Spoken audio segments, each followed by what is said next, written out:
ধর্মতলায় আজ বিকেলের দিকে যখন বিক্ষোভ শুরু হয় তার ঠিক আগে পুলিশের তরফে ঠিক কি জানানো হয়েছে শোনাবো।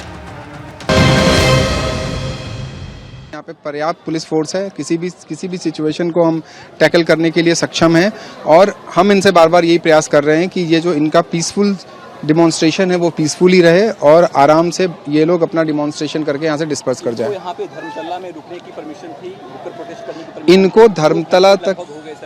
इनको धर्मतला तक आने की परमिशन थी। ये इनका प्रोसेशन चूंकि टैक्टफुली ये लोग काफी स्लो आ रहे हैं, तो अब जब तक इनका प्रोसेशन कंप्लीट नहीं हो जाता है तब तक हम इनको बोल नहीं सकते। নিটে প্রশ্নফাঁস কাণ্ডের প্রতিবাদে কলকাতাতেও ধুন্ধুমার পরিস্থিতি। আজ ডোরিনা ক্রসিং এ বিকেলের দিকে একেবারে ধুন্ধুমার পরিস্থিতি তৈরি হয়। একদিকে আন্দোলনকারী, অন্যদিকে পুলিশ। আপনারা সেই ছবি দেখতে পাচ্ছেন।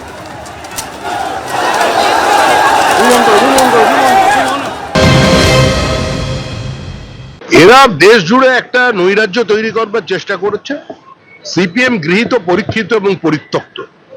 ঘোলা জলে এভাবে মাছ ধরা যায় না, এটা সিপিএম এর বোঝা উচিত। ও একটু বাচ্চাদের সঙ্গে লাফালাফি করে নিচ্ছে, ওটা করুক।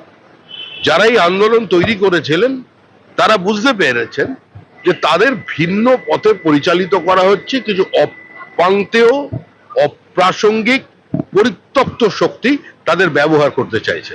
তারাও সচেতন, সেজন্য তারাও সরে এসেছে। নিটে প্রশ্নফাঁস কাণ্ডের প্রতিবাদে একদিকে যেমন দেশ জুড়ে আন্দোলন চলছে, অন্যদিকে আপনারা জানেন যে ককরোচ জনতা পার্টির দুজন প্রতিনিধি আজ কেন্দ্রের সঙ্গে প্রায় 2 ঘন্টা বৈঠক করে।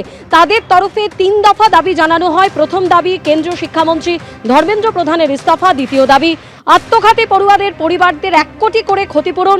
তৃতীয় দাবি আন্দোলনকারীদের বিরুদ্ধে সব এফআইআর প্রত্যাহার। যদিও দ্বিতীয় ও তৃতীয় দাবির ক্ষেত্রে ইতিবাচক কেন্দ্র, দাবি সিজেপির, কিন্তু শিক্ষামন্ত্রীর ইস্তফার বিষয়ে সময় চেয়েছে কেন্দ্র, দাবি সিজেপি। আর অন্যদিকে আপনাদেরকে জানিয়ে রাখি, প্রশ্নফাঁস বিতর্কে এনটিএ সংস্কারের আজই বড় ঘোষণা। রাত 8টায় এনটিএ নিয়ে বড় ঘোষণা করতে পারে শিক্ষামঞ্চ। গত কয়েকদিন ধরেই যেভাবে দেখা যাচ্ছে নিটের প্রশ্নফাঁস কাণ্ডে রাজধানী উত্তাল হয়ে উঠেছে, এবার দিল্লি পুলিশের তরফ থেকে নির্দেশিকা জারি করা হলো। অ্যাপ ক্যাব এবং ফুড ডেলিভারি সংস্থাকে নির্দেশিকা দিল্লি পুলিশের। দিল্লির একাধিক এলাকায় বিএনএস এর 163 ধারা জারি রয়েছে। নির্ধারিত সময় ছাড়া 163 ধারা জারি থাকা এলাকায় ডেলিভারি করবেন না, বিনা প্রয়োজনে ওইসব এলাকায় যাবেন না, সাধারণ মানুষকেও বার্তা পুলিশের। নিজে প্রশ্নফাঁসের প্রতিবাদে দেশ জুড়ে আন্দোলন। কলকাতা ধর্মতলার ছবি আপনাদের সামনে তুলে ধরছি। একেবারে ধুন্ধুমার পরিস্থিতি সেখানে তৈরি হয়। সরাসরি আমাদের 3 প্রতিনিধি আমাদের সঙ্গে রয়েছেন, উজ্জ্বল মুখোপাধ্যায়, কৃষ্ণেন্দু অধিকারী এবং সন্দীপ সরকার। সন্দীপ, তোমার কাছে প্রথমেই আসবো, ঠিক কি পরিস্থিতি এই মুহূর্তে? দেখো, এই মুহূর্তে পরিস্থিতি অনেকটাই নিয়ন্ত্রণে। তুমি দেখতে পাবে আমার পিছনের ধর্মতলা মোড়ের ছবিটা। সেই জায়গায় পুরোপুরি বিক্ষোভকারীদের দখলে ছিল গোটা ধর্মতলা মোড়। আর সেই জায়গা থেকে ধর্মতলার মোড়কে এখন এই মুহূর্তে যান চলাচল শুরু করতে পেরেছে পুলিশ প্রশাসন, এবং বিক্ষোভকারীরা যারা ছিলেন তাদের যে বিক্ষোভ কর্মসূচি সেটা রানী রাসমণি রোডে। যে ছবি আপনারা এই মুহূর্তে দেখতে পাচ্ছেন রানী রাসমণি অ্যাভিনিউয়ের ছবি, যেখানে বিক্ষোভকারীরা তারা কিন্তু এখনো কিন্তু সেখানে রয়েছেন।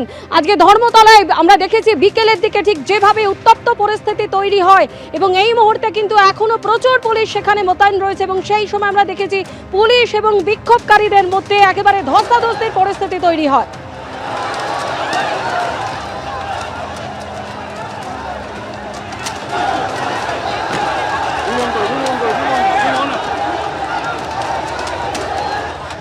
এই হচ্ছে রানী রাসমণি রোডের ছবি।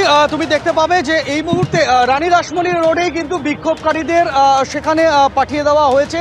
তাদের যে অবস্থান, তাদের যে প্রতিবাদ, সেটা রানী রাসমণি রোডে এই মুহূর্তে চলছে। আর অন্যদিকে ধর্মতলা মোড়ের আমি ছবিটা দেখাবো, আমার সঙ্গে রয়েছেন ক্যামেরা প্রতিনিধি, তাকে দেখা দেবো অঞ্জন দাসকে। ধর্মতলা মোড়, সেখানে কিন্তু যান চলাচল শুরু হয়ে গিয়েছে। যদিও এখানে প্রতিবাদীরা যারা ছিলেন, যারা ছাত্ররা ছিলেন, তারা এখনো ধর্মতলা মোড়ে এখানে প্রতিবাদ, তাদের যে কর্মসূচি সেটা চালানোর জন্য তারা এখানে রয়েছেন ঠিকই, কিন্তু যেটা সম্পূর্ণ অবরুদ্ধ হয়ে পড়েছিল সেই অবরোধ মোড়, সেখানে যান চলাচল শুরু হয়েছে। যারা আজকে এখানে প্রতিবাদে সামিল হয়েছিলেন তাদের কয়েকজন এখানে রয়েছেন, আমি তাদের সাথে একবার কথা বলে নেব। আজ আপনাদের এই যে কর্মসূচি, এই চলছে, কতক্ষণ আপনারা চালাবেন, কি আপনাদের পরিকল্পনা? আমাদের আপাতত যে পরিকল্পনা, যে আন্দোলন চলছে, আমাদের এখানে অবস্থান বক্তব্য রাখা হবে। যতক্ষণ এই বক্তব্য চলবে সেই অবধি অবস্থানটা আমাদের চলবে। হঠাৎ করে এরকম উত্তেজনার পরিস্থিতি তৈরি হলো কেন? পুলিশের দেখলাম জলের বোতল, লাঠি ছোড়া সন্দীপ, তুমি হচ্ছে। আমাদের সঙ্গে থাকো। যে ছবি আপনারা এই মুহূর্তে দেখতে পাচ্ছেন রানী রাসমণি অ্যাভিনিউয়ে, যেখানে আন্দোলনকারীরা তারা কিন্তু বিক্ষোভ অবস্থানে তারা এখনো রয়েছেন। এর আগে ধর্মতলায় আমরা দেখেছি বিকেলের দিকে যে ধুন্ধুমার পরিস্থিতি তৈরি হয়, পুলিশ একদিকে পুলিশ এবং অন্যদিকে আন্দোলনকারীরা। পুলিশ আন্দোলনকারীদের উদ্দেশ্যে লাঠি উঁচিয়ে তেড়ে গেলে আন্দোলনকারীদের তরফ থেকে জুতো, পাথর ছোড়া হয়, জলের বোতল ছোড়া হয়। একেবারে তুলকালাম পরিস্থিতি তৈরি হয় ধর্মতলায়।